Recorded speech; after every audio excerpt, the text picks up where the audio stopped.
ఈ 2 టైర్స్లో ఇది వచ్చేసి ఎంఆర్ఎఫ్ టైర్ అండి. ఇక్కడ చూడండి ఇది వచ్చేసి కొత్త టైర్ అండి, ఇంకా వెహికల్కి కూడా వేయలేను. దీన్ని చూడండి ఇంత ఉంది బటను, ఇంత ఉంది. సో దీని బటన్ కూడా సేమ్ ఉందండి. సో మీకు చూస్తేనే అర్థమవుతుంది. నాకైతే రన్నింగ్లో ఉన్నప్పుడు టైరు పేలిపోవడం జరిగింది. అదే పేలిపోయిందని చెప్పేసి షోరూంలో ఎంఆర్ఎఫ్ వాళ్ళకి సబ్మిట్ చేస్తే they have inspected this tyre and a letter it is damaged externally so we can claim the tyre అని సింపుల్గా ఇన్స్పెక్షన్ రిపోర్ట్లో రాసి టైర్ అనేది క్లైమ్ చేయలేరు.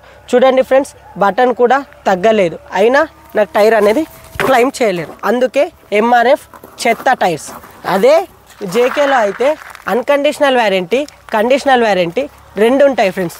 అందుకే మనకు అదే డ్యామేజ్ ఇన్ కేస్ జేకేలో అయి ఉంటే అన్కండిషనల్ వ్యారంటీ రూపంలో క్లైమ్ చేసి ఇచ్చేవాళ్ళని జేకే వాళ్ళు నాకు పర్సనల్గా చెప్పారు.